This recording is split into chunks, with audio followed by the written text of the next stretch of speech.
Cost Accounting, Chapter 3, Cost Behavior Analysis.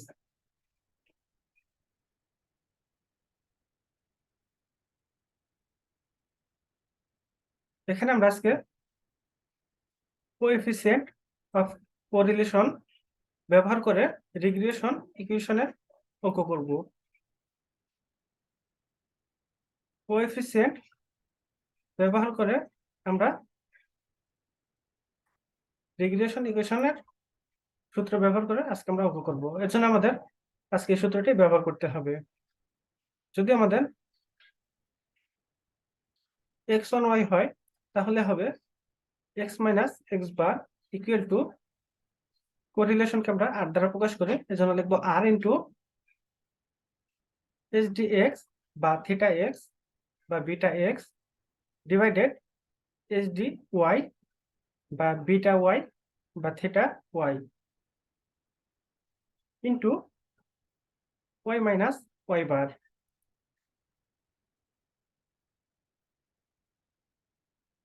যদি y1 x হয়, তবে y minus y bar equal to r into sdy divided sdx into x minus x bar. চলো এখন আমরা অঙ্কেতে যাই। এখানে বলা হয়েছে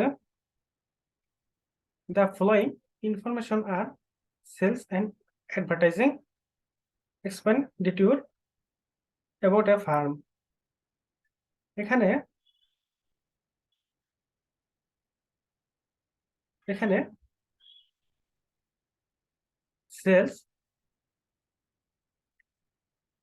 সেলস হচ্ছে এখানে সেলস এবং বিজ্ঞাপনের তথ্য দেওয়া রয়েছে। এখানে সেলস এবং বিজ্ঞাপনের পরিমাণ দেওয়া রয়েছে। এখানে মিন দ্বারা গড় বোঝানো হয়েছে, বিজ্ঞাপনের গড় এবং বিজ্ঞাপন এবং বিক্রয়ের গড় বোঝানো হয়েছে, এবং এইচডি দ্বারা স্ট্যান্ডার্ড ডিভিশনের পরিমাণ বোঝানো হয়েছে। কোরিলেশনকে এখানে আর দ্বারা বোঝানো হয়েছে। কোরিলেশনের পরিমাণ হয়েছে 0.9। এখান থেকে বলা হয়েছে find the sales when advertising budget is টাকা 10 লাখ। এখানে বলেছে যখন বিজ্ঞাপনের বাজেট 10 লক্ষ টাকা তখন আমাদের বিক্রয়ের পরিমাণ কত। আমাদের এই অঙ্কটি করতে হলে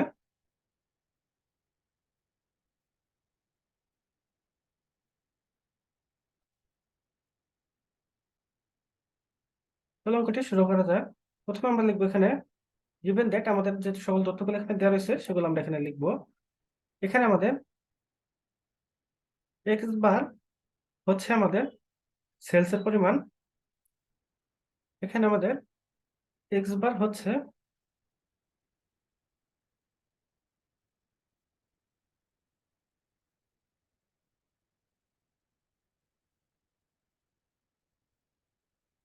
এখানে আমাদের x বার হচ্ছে আমাদের সেলস এর গড়। এখানে x বার হচ্ছে সেলস এর গড় এবং y বার হচ্ছে বিজ্ঞাপনের গড়, এবং স্ট্যান্ডার্ড ডিভিশন SDX এবং বিজ্ঞাপন SDY।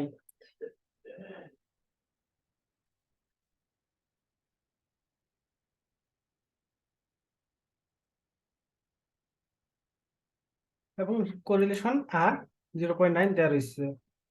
এখন আমরা রিগ্রেশন ইকুয়েশন লিখবো x on y। Regression equation x on y এর জন্য আমাদের সূত্র হবে x minus x bar equal to r into sdx divided sdy into y minus y বার। এখানে আমরা আমাদের মানগুলো বসাবো।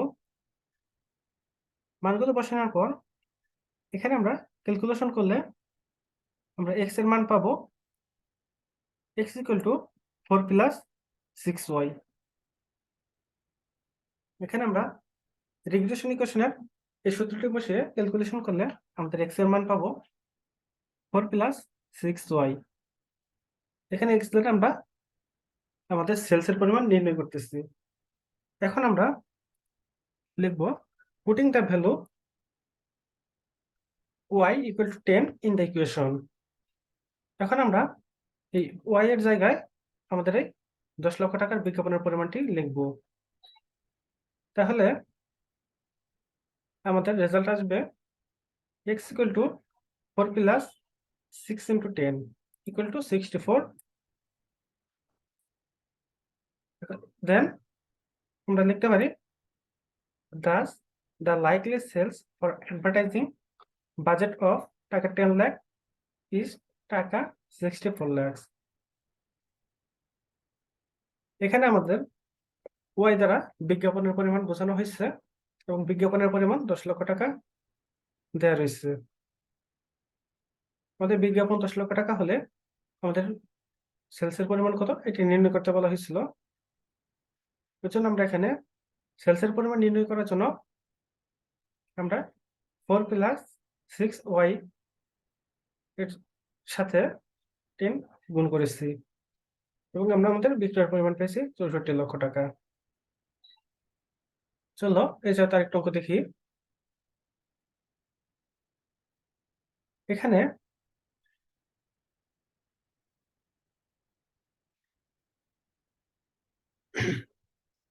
আমাদের এখানে সেলসকে x দ্বারা এবং অ্যাডভার্টাইজিংকে y দ্বারা প্রকাশ করা হয়েছিল এবং আমাদের এই তথ্যগুলোতে সেলসকে এবং y কে কোনো কিছু দ্বারা প্রকাশ করা হয়নি, এটাকে আমাদের ধরে নিতে হবে।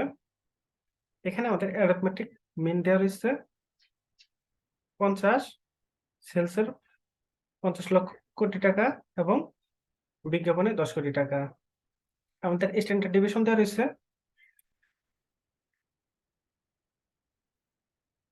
সেলসের 10 কোটি এবং বিজ্ঞাপনের 2 কোটি এবং কোরিলেশন দেওয়া রয়েছে 0.9। এখান থেকে আমাদের বলা হয়েছে calculate the two regression equation এবং বলা হয়েছে estimate the like sales for a proposed advertising expenditure of টাকা 0.5 crores। এখানে বলা হয়েছে আমাদের বিজ্ঞাপন যদি 13.5 কোটি টাকা হয় তাহলে আমাদের সেলসের পরিমাণ কত।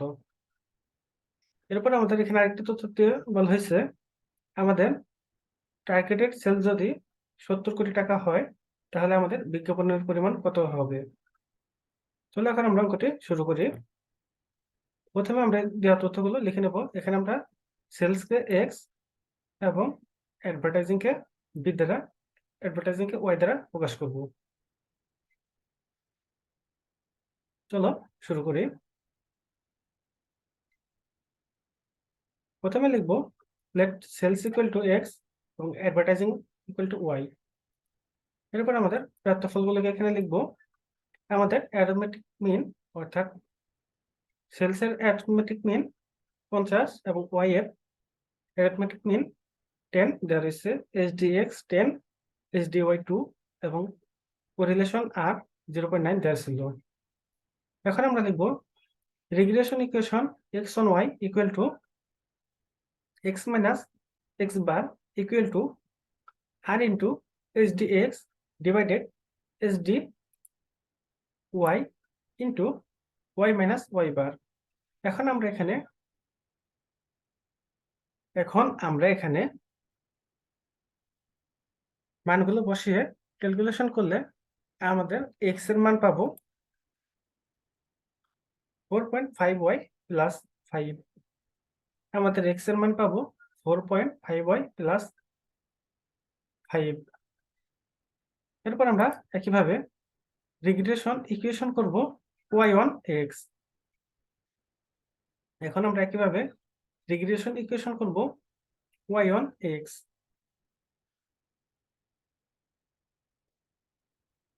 আমাদের সূত্রটি হবে y minus y bar equal to r into SDY divided SDX into x minus x bar। এরপর আমরা ক্যালকুলেশন করলে আমাদের x এর মান y এর মান পাবো 0.18x plus 1, 0.18x plus 1। এরপর আমাদের 2 নম্বর রিকোয়ার্ডে বলা হয়েছিল আমাদের বিজ্ঞাপনের পরিমাণ যদি 13.5 কোটি টাকা হয় তাহলে আমাদের সেলসের পরিমাণ কত। এখানে আমরা সেলসের পরিমাণ নির্ণয়ের জন্য আমাদের রিগ্রেশন ইকুয়েশনের এই সূত্রটি লিখতে হবে, যেখানে x1 যেখানে y1 x ছিল, যেখানে x1 y ছিল, তাহলে আমাদের সূত্রটি হবে x equal to 4.5 y plus 5 equal to 4.5 into 13.5 plus 5 equal to 65.75 65.75 হচ্ছে আমাদের সেলসের পরিমাণ। আমাদের বিক্রয় যদি 65,75,00,000 টাকা হয় তাহলে আমাদের বিজ্ঞাপনের পরিমাণ হবে 13,05,00,000 টাকা। আশা করি সবাই এটা বুঝতে পেরেছো। এখানে বিজ্ঞাপনের পরিমাণ, এখানে আমাদের সেলসের পরিমাণ নির্ণয় করতে বলা হয়েছিল, এজন্য আমরা এখানে x এর মানটি নিয়েছি, এখানে আমরা x এর তথ্যটি নিয়েছি। এরপর আমাদের বলা হয়েছিল বিজ্ঞাপনের পরিমাণ নির্ণয় করার জন্য, যেখানে আমাদের সেলসের তথ্য দেওয়া ছিল। এখন আমরা এই সূত্রটি ব্যবহার করব। এখন আমরা এই তথ্যটি ব্যবহার করে আমাদের বিজ্ঞাপনের পরিমাণ নির্ণয় করব। চলো শুরু করা যাক। এখানে আমরা লিখব putting the value x equal to 70 in the equation of y on x। এখানে আমাদের হবে y equal to 0.18x 0.18x plus 1 equal to 0.18 into 70 plus 1। তাহলে আমাদের বিজ্ঞাপনের পরিমাণ আসবে 13.6 কোটি টাকা। এরপর আমরা এই কমেন্টটি দিয়ে দিব। আমরা আমাদের প্রশ্ন থেকে এই কমেন্টটি দিয়ে দিতে পারবো। আশা করি সবাই অঙ্কটি বুঝতে পেরেছো।